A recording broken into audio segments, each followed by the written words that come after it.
और आइए अब देश भर का कोरोना अपडेट आपको दे दें। देश भर में कोरोना की रफ्तार बेकाबू होती जा रही है और सबसे ज्यादा जो हालत खराब है देश में अगर कहीं की तो वो है महाराष्ट्र की। महाराष्ट्र में एक दिन में 295 लोगों की जान गई है।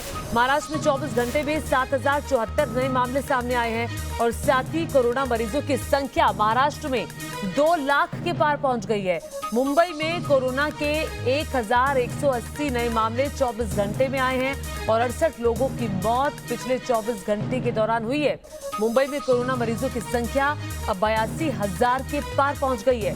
मुंबई में कोरोना से अब तक 4,827 लोगों की जान गई है और मुंबई में कोरोना के 53,463 मरीज ठीक हुए हैं।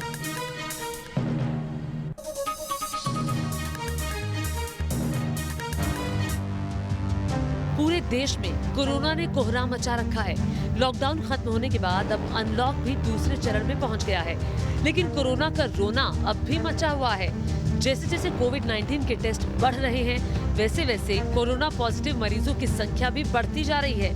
कोरोना की रफ्तार किस कदर बेकाबू हो चुकी है, इसका अंदाजा इसी बात से लगाया जा सकता है कि इस बीमारी से सबसे बुरी तरह से प्रभावित महाराष्ट्र में 24 घंटे में रिकॉर्ड 7,074 नए केसेस सामने आए हैं।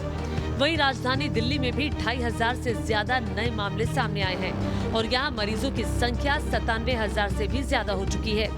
कोरोना संक्रमण के दौरान ही मानसून की दस्तक से हालात और बिगड़ने की आशंका जताई जा रही है। खासकर मुंबई में झमाझम बारिश से लोगों की मुश्किल और बढ़ गई है। बारिश के मौसम में कोरोना के बढ़ने का खतरा है। माना जा रहा है कि बारिश की वजह से कोरोना का संक्रमण और भी तेजी के साथ फैल सकता है। इस बीच मुंबई पुलिस ने कोरोना के बढ़ते मामलों को काबू करने के लिए सख्ती शुरू कर दी है। कोरोना के चलते 2 किलोमीटर के भीतर ही खरीदारी करने के रिस्ट्रिक्शन को तो हटा दिया गया है, लेकिन अब भी मुंबई में लोगों पर कई तरह की पाबंदियां लागू है। इवनिंग में 9 बजे से लेके 5 बजे तक जो पूरा 144 का प्रोहिबिटरी ऑर्डर है, उसमें रेस्ट्रिक्टिंग ऑर्डर ये है कि कोई लोग जो है ऐसे घर के बाहर नहीं निकल सकते।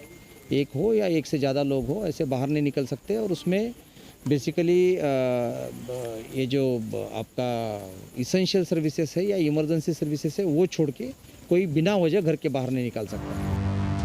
मुंबई से ही कोरोना को लेकर लापरवाही बरते जाने की खबरें सामने आ रही हैं। यहाँ बीएमसी के एक अस्पताल के कर्मचारियों पर आरोप लगा है कि उन्होंने कोरोना से मौत के बाद मरीज के घर वालों को ही शव उठाने को कहा। बताया जा रहा है कि यहाँ एक महिला के कोरोना की वजह से मौत के बाद सरकार की गाइडलाइंस के बाद भी अस्पताल के कर्मचारियों ने घर वालों को ही शव उठाने को कह दिया। अस्पताल की ओर से साफ कहना है कि 2 नर्स को फिलहाल के लिए सस्पेंड कर दिया है, लेकिन लापरवाही की तस्वीरें मुंबई में कोरोना संक्रमित मरीजों के साथ हो रहे इस तरह के व्यवहार की एक खास दौर पर ये साफ तस्वीर नजर आ रही है। देश के अन्य हिस्सों की तरह तमिलनाडु में भी कोरोना का कहर बढ़ता जा रहा है और यहाँ इसके मरीजों की संख्या 1 लाख के पार पहुँच गई है। कोविड-19 को लेकर यहाँ पे जागरूकता बढ़ाई जा रही है, टेस्टिंग्स बढ़ाए जा रहे हैं, दिन ब दिन नंबर ऑफ टेस्ट को बढ़ाए जा रहे हैं। फीवर कैंप्स पूरे जो भी इम्पोर्टेंट जगह हैं वहाँ पे सेटअप किए गए हैं। तो इसी कारण यहाँ पे देख सकते हैं कि नंबर ऑफ केसेस भी दर्ज ज़्यादा हो रहे हैं, मगर इसके बावजूद देखा जा सकता है कि इनफैक्ट केसेस ज़्यादा दर्ज हो रहे हैं और कंट्रोल करने के लिए तमिलनाडु सरकार पूरी तरह कोशिश कर रही है। वहीं दूसरी ओर राजधानी दिल्ली से कोरोना के इलाज को लेकर अच्छी खबर आई है।